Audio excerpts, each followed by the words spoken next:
Well, I didn't think about it that deeply, but let's make it that.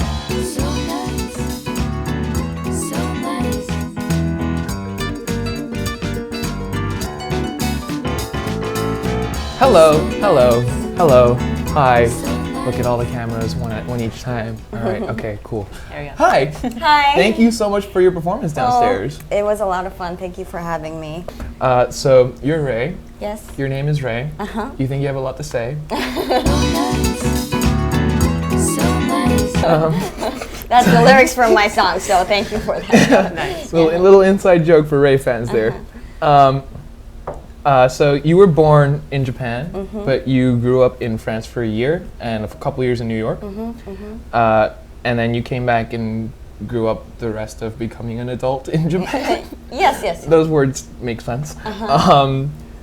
You've been performing since you were very, very young, and you made your debut when you were 17 with the EP Blue, I think? I think, maybe I wasn't 17, but yeah, it was 2015 when I debuted with Blue.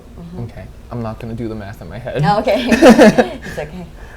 So since then, you've released several more EPs and 2 full-length albums. Most recently, you released an international version of your first self-titled record that was released under Verve. Yes. Congratulations, by the way. Thank you. Is there anything else that you'd like to add, or anything I got entirely wrong? Like you were actually born somewhere else, or you grew up in Russia? Or No. It's totally correct. Yeah. Okay. Anything you'd like to add? Well, I think my roots would be classical music, and also a big influence that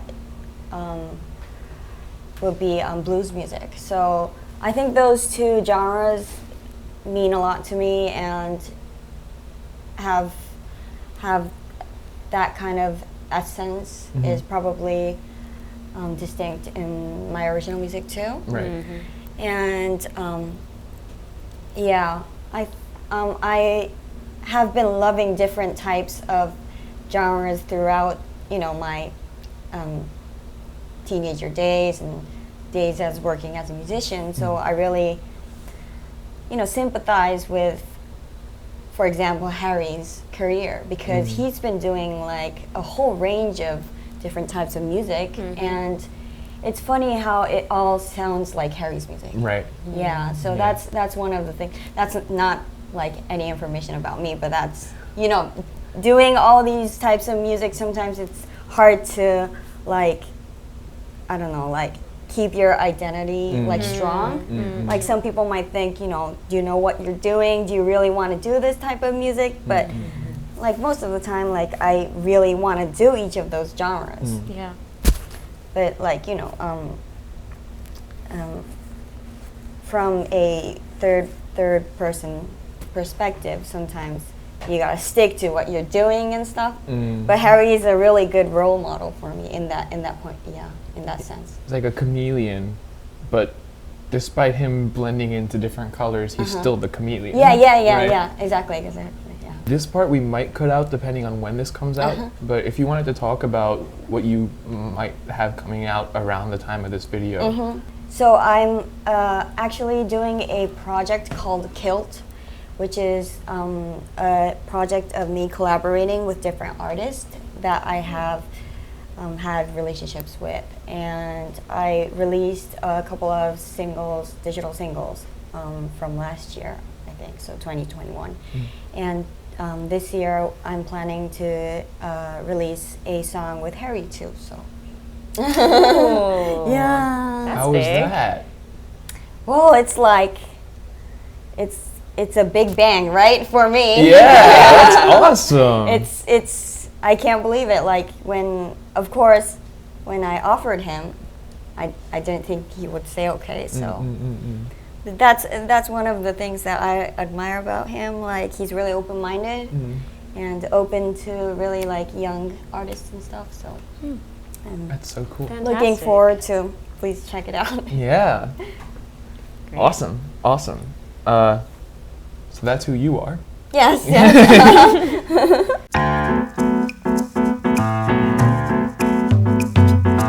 I think she was born in 1963 in Saitama. And in high school, I think she met her fellow, musicians like Harry and also I think Matsumoto Takashi and these members of several bands. And I think they invited her to sing or play with them. And her first appearance in like a professional like musical like situation was probably on flute, I think, on Otaki Eiichi's music. Yeah. Nice. And so the first song that I heard of her, Minako-san, was Tobira no Fuyu, which was the back band was Caramel Mama, and Harry produced it. So it was really like natural for me to start listening to her music from that album, and I really liked that album, like lyric wise and arrangement wise, especially the Tobira no Fuyu, which is the lead track of that album. The bass line is really epic, and I really loved the vibe that it had. So after that, I started listening to her other albums as well, like Monochrome and Flapper, which is the album that Rum Wa Osuki is in, and Twilight Zone and all those albums. Yeah. I really like Minako's type of voice, like rich and smooth, and has a really deep mid-low range. I think that's really unique, especially at that point in Japan. There weren't a lot of people with such a powerful, full voice. Yeah. And I exactly. think she's an extremely versatile singer as well, especially. Yeah, I think so too. I feel bad saying like especially for Japan and whatnot, but like truly I think that's one of the reasons that she made such an impact. It was like, whoa, someone can sing like this in Japanese? Yeah. Whoa, right? Yeah. Almost like, a Johnny Mitchell vibe. Right. Like a jazz singer vibe, I feel it listening to her, yeah.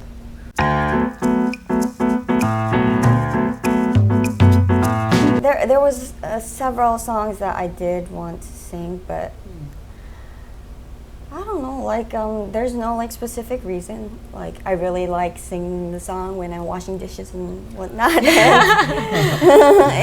The melody really sticks to me. I actually like the way the structure of the song. You have to listen to up until the end to understand the song. That trait really appealed to me. Yeah. Speaking of the structure, hopefully it's okay to dive into this now, but we noticed that in your performance, you did kind of arrange it differently. It was more of a swing type beat, more laid back and relaxed. What was your, bluesy, exactly. Yeah, she even threw in some blues chops in there. So what was, your intention with that?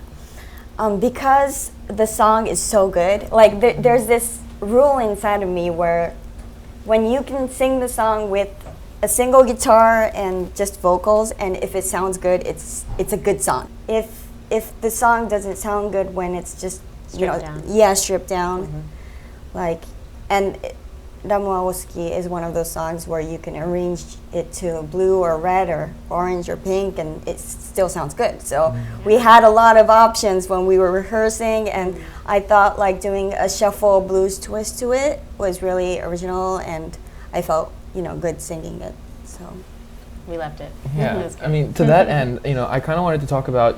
We talked earlier about how you felt like it was like a story on the Titanic or something. Yeah.